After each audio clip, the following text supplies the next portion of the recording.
Today I am making herbal smoke bundles. You may also know these as smudge sticks or smudge bundles. Some people also call them like smoke wands or incense bundles.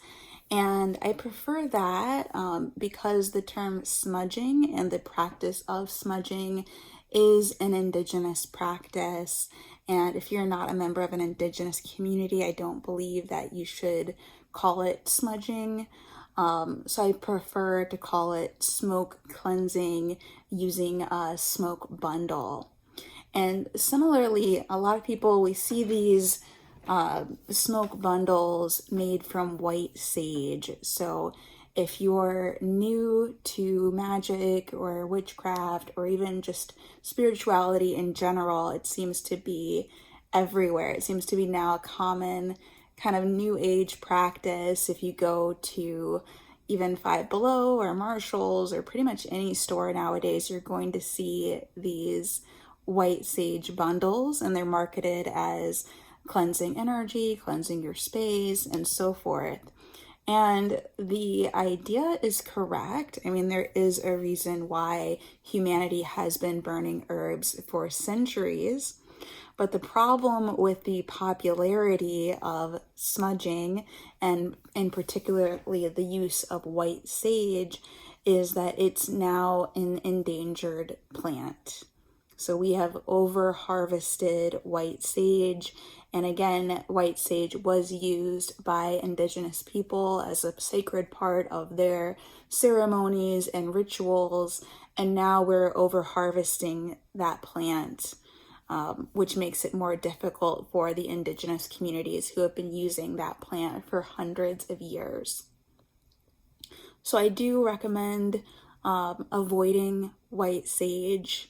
And if you do already have a bundle of it, please treat it with care. I recommend just burning maybe one leaf at a time. You know, if a friend or family member gifts you white sage, prolong it, respect it as a revered and now endangered plant.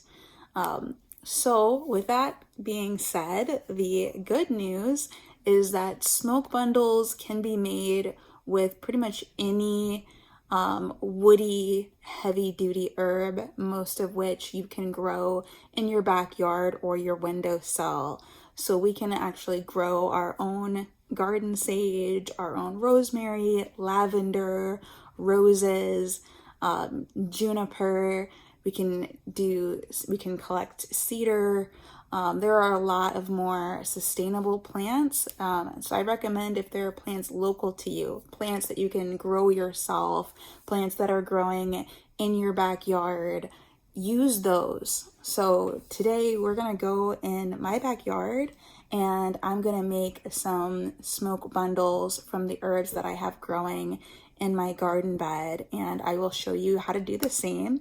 And that way we can start making this practice where it's easy, it's fun, it's a lot more affordable, and most importantly, it's more sustainable. And when you're getting herbs that are local to you, and especially if they're grown by you, you're more connected with that plant. That plant has a more significance to you, and that gives a greater emphasis and a greater boost to your magical practice when you're using it to cleanse your energy or to set sacred space or to cleanse a space. When we make these bundles ourselves, we get the opportunity to put our own magical intention into the bundle. And again, that makes it more special than just buying something that's been mass produced in a big box store where you don't know how or where it was harvested, or even the quality of the herb. So again, rather than just going online and buying a bundle, I recommend that you try your hand at making them yourself, and I will show you how easy it is. And for reference, this is the sage plant in my backyard. This is garden sage. This sage was planted here by the owners of my house before I moved in. So it's been growing for over 5 years. I don't know how old the plant is, but it is Very healthy, big sage plant. So now I'm going to harvest some branches to make smoke bundles. All right, I've got my sage bundled together. I've just kind of loosely wrapped them around each other, each little end kind of connected. I loosely twisted them together very lightly. And now I'm going to take the kitchen twine, just regular cotton string, and I'm going to unspool more than I think I need, just to be on the safe side.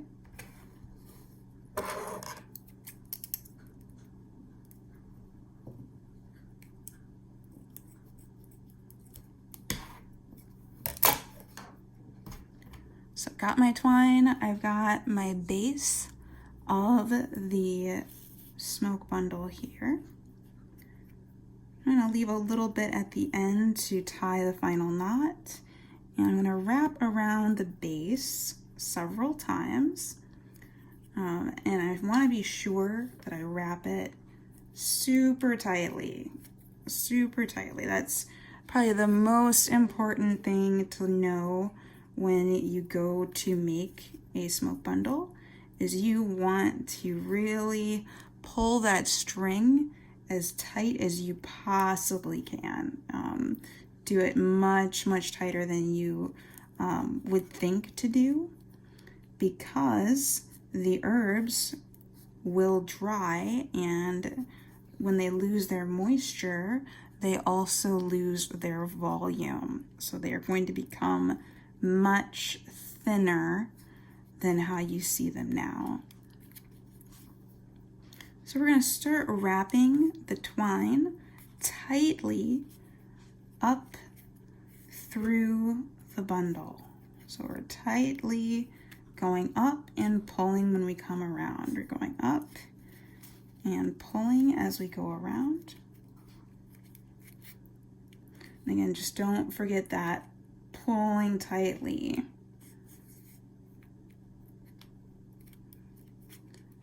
And don't be discouraged if it doesn't look maybe as pretty as some of the ones that you do in store, and like the ones that you see in the stores. I find that when we're making these ourselves, they hold that special meaning, that uniqueness, that they're not perfect. They're not going to look perfect, but that's okay, because we're not doing these for the look. We're doing these for the cleansing and magic they're going to bring to our space.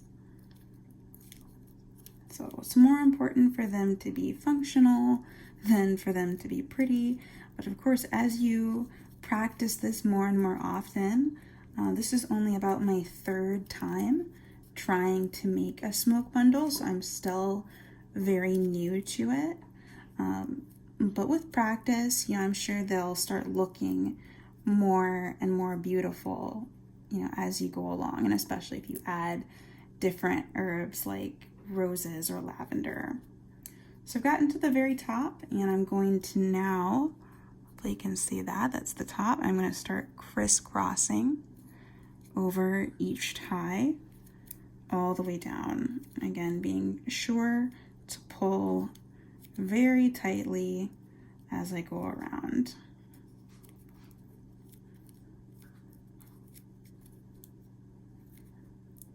So very, very tightly.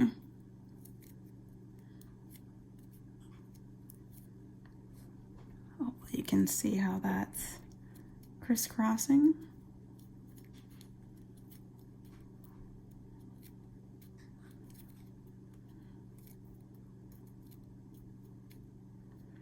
Sometimes I might do a little bit extra if I want to cover, a certain leaf that's still sticking out here.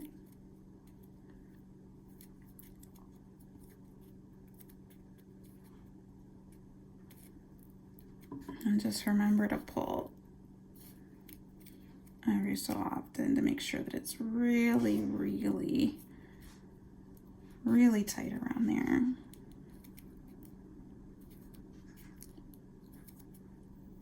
because that's probably the issue most people see most often when doing this, is that after it dries, it basically comes apart or it falls out of the wrapping. That's definitely happened to mine, because you don't expect how much the plant's really gonna lose volume as it dries out, and it gets smaller and it slips right out of the twine. So that's why, it may seem a bit much at first, but when you do it, you'll realize like, oh yeah, this is why I really have to be sure to really pull at it. And I'm just hoping that with this batch that I have it tight enough.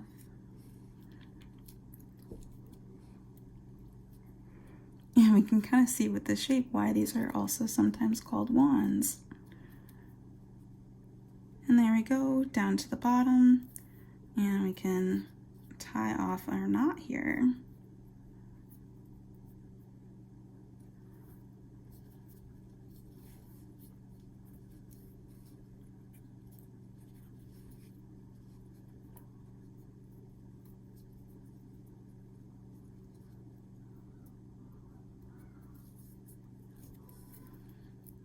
And again, you notice how I pull that tight as I'm making the final knot.